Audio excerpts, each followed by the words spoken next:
అందరికీ నమస్కారం అండి. ఎందుకంటే ఈ రోజు జనసేన పార్టీ ఈ విధంగా రన్ అవడానికి కారణం ముఖ్యంగా సోషల్ మీడియా అండి. ప్రతి ఒక్కరు కూడా మాకు సపోర్ట్ చేశారు. ముఖ్యంగా మీడియా మిత్రులందరికీ నమస్కారం అండి. ఒక విషయం అండి, యువత పరంగా నేను మాట్లాడుతాను. నేను నా 13 సంవత్సరాల నుంచి నేను జెండా పట్టుకోవడం అయితే పట్టుకున్నాను. ఇప్పటి వరకు కూడా వదలలేదు. నేను నాకు అంటే మాలాంటి యువతలు పవన్ కళ్యాణ్ గారు ఎందుకు ఇష్టమో తెలుసా? దాచుకునే అవసరం లేదు, దోచుకునే పని లేదు. అలాంటి వ్యక్తికి ఫ్యాన్ గా ఉంటే అస్సలు తిరగలేదు. అందుకే మీ జెండా పట్టుకున్నాం అనమాట. ఒక నిజాయితీతో పనిచేసినటువంటి నాయకుడు వెనకాల మేము ఈ రోజు తిరిగినందుకు నిజంగా మీరు చాలా గర్వపడతారు. కాల్ రాగడే చెప్తామండి. నిజంగా పవన్ కళ్యాణ్ ఫ్యాన్ అని కాల్ రాగడే చెప్తాం. ఎందుకో తెలుసా? పవన్ కళ్యాణ్ గారు ఒక మాట అన్నారు. ముఖ్య ఉద్దేశం ఏంటో తెలుసా? పార్టీ ముఖ్య ఉద్దేశం కాపు సేన, కమ్మ సేన, రెడ్డి సేన, మాల సేన, మాదిగ సేన, ముస్లిం సేన, హిందూ సేన, క్రైస్తవ సేన, అన్ని కులాలు అన్ని మతాలు కలిపితేనే జనసేన అనేటువంటి సిద్ధాంతాన్ని రూపొందించి కళ్యాణ్ గారికి నిజంగా హృదయపూర్వక ధన్యవాదాలండి. ఏమైనా అంటే బయట మురిగే పేటీఎం కుక్కలు జనసేన బీజేపీకి సపోర్ట్ చేస్తుంది, టీడీపీకి సపోర్ట్ చేస్తుంది, ఒకటే గుసగుసలు పక్కపక్కలు. ఆయన ఏ పార్టీకి సపోర్ట్ చేస్తే వీరికి ఎందుకండి? వాళ్ళకి వీళ్ళకి కన్నం పెట్టే సున్నం వేస్తే వీళ్ళు మా గురించి మా కళ్యాణ్ గారి గురించి మాట్లాడుతున్నారా? ఏం మాట్లాడుతున్నారండి? ఇసులు వాళ్ళు మాట్లాడే దానికి సమాధానం, దానికి అసలు ఏమైనా సంబంధం ఉందా చెప్పండి. మీరే ఈ రోజున మీరు చూసుకుంటే ఎక్కడ చూసినా అప్పులు అవినీతితో కూరుకుపోయింది. ఎక్కడ చూసినా ఎవరు చూసినా సరే ప్రతి ఒక్కరు కూడా ఆర్థికంగా ఎంత ఇబ్బంది పడుతున్నారు మీకు తెలుసు. అప్పు చేసి ఎవరైంది మీకు చెప్పింది? పరిపాలన చేయమంది ప్రతి ఒక్కరు చెప్పండి. నేను నిజంగా చెప్తానండి, జనసేన పార్టీ అనేది ఉండడం నిజంగా మేము చేసుకున్న అదృష్టం అండి. మా ఆంధ్ర రాష్ట్ర పిఠాపురం ప్రజలు, ముఖ్యంగా పిఠాపురం ప్రజలు నిజంగా నేను ఎందుకు పిఠాపురంలో పుట్టలేదని ఫీల్ అయ్యాను ఫస్ట్ టైం నిజంగా. ఎందుకంటే అంత క్రేజ్ అనేది పవన్ కళ్యాణ్ గారికి పెరిగింది. ఎంతో మంది యువకులు మాకు నిజం చెప్తున్నాండి, మాకు ఎవరు కూడా ఒక రూపాయి ఇచ్చి ఒక బండిలో పెట్రోల్ కొట్టి బీరికి బిర్యానీకి డబ్బులకి ఆశపడి వాళ్ళ వీళ్ళ కక్కుర్తి పడే రకం కాదండి. మేము మా సొంత డబ్బులతో, మా సొంత నిధులతో, మా సొంతంగా మా గ్రామం నుంచి బైక్ అయితే బైక్, కారు అయితే కారు, బస్సు అయితే బస్సు, అవసరమైతే సైకిల్ మీద కూడా రావడానికి, పాదయాత్ర చేయడానికి కూడా మేము చూస్తామండి. వాళ్ళకి వీళ్ళకి మేము డబ్బులు కాసుపడి అయితే మేము రాలేదండి. ఈ రోజు చూసే ఉంటారు యువత ఎంతో మంది మార్పు కోరుకుంటున్నారు. పవన్ కళ్యాణ్ గారు వ్యక్తి ఉండడం నిజంగా చాలా పుణ్యం అనమాట. నిజంగా చెప్తున్నా. ఒకటే మీకు ఒక విషయం గుర్తుంటది. పవన్ కళ్యాణ్ గారు కెమెరామెన్ గంగతో రాంబాబు ఒకటి రే సామాన్య బాధ్యత కంటే ముఖ్యమంత్రి వ్యక్తిగత బాధ్యత అని చెప్పారు. నిజంగా నేను వ్యక్తిగతంగా తీసుకున్నా. నువ్వు హీరో కావాలా, నువ్వు నీ ఇంటికి నువ్వే కదా హీరో అని చెప్పారు. నిజంగా మా ఇంటికి నానే హీరో అని ఫీల్ అయ్యో వచ్చా ఈ రాజకీయంలో. నిజం చెప్తున్నాను. వాళ్ళకి వీళ్ళకి కన్నం పెట్టి సొన్నం వేసే రకం అయితే మేము కాదండి. మేము నిజాయితీగా పనిచేస్తాం. మా నాయకుడు మంచివాడు, మా నాయకుడు గొప్పవాడు. ఆయన వెనకాల మేము నడుస్తాం. మేము సగర్వంగా కాలరారు. ఒకటే చెప్తున్నా ఫైనల్ గా, నేను పుట్టేటప్పుడు ఒక సామాన్యుడి రైతు కొడుకుగా పుట్టాను. చచ్చేటప్పుడు మాత్రం ఒక జన సైనికుడిగా చేస్తా. ఇందులో ఎటువంటి నిర్మోహమాటం లేదు. 13 ఏళ్లగా ఈ జెండా పెట్టాను. పార్టీ పెట్టిన దగ్గర నుంచి నేను నా పార్టీలో ఫీల్ అయ్యి, నా కుటుంబంలో ప్రీజన్ ఎందుకు తెలుసండి?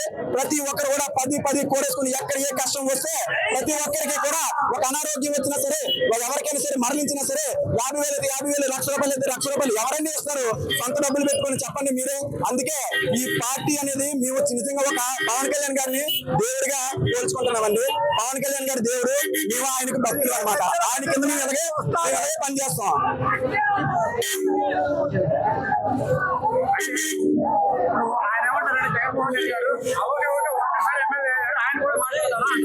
మీకు తెలియదండి అవకవక ఒక్క సంవత్సరం. ఎందుకంటే అసలు కుదాలు తీసేసాడు కదండి. ఇప్పుడు కుర్చీ కింద ఉంటే కాళ్ళు 4 కాళ్ళు ఉంటాయి. ఆ 4 కాళ్ళు తీసేస్తే ఏటవుతుంది? కింద పడతాడా? పడిన తర్వాత ఏమవుతుంది? అబ్బా దెబ్బ తగిలింటే అబ్బా అవుతుందా? ఇప్పుడు ఆయన కూడా అబ్బా అన్నారు అనమాట. అంటే విమర్శిస్తే కనీసం ప్రతిపక్షం అయినా సరే వస్తాదేమో అనేసి ఆలోచిస్తున్నారు. ప్రతిపక్షం కాదు కదా, పక్కన పడేసాం అంతే.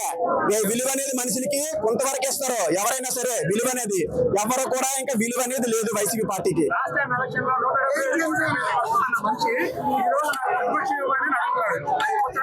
ఎలాగేస్తారని చెప్పండి.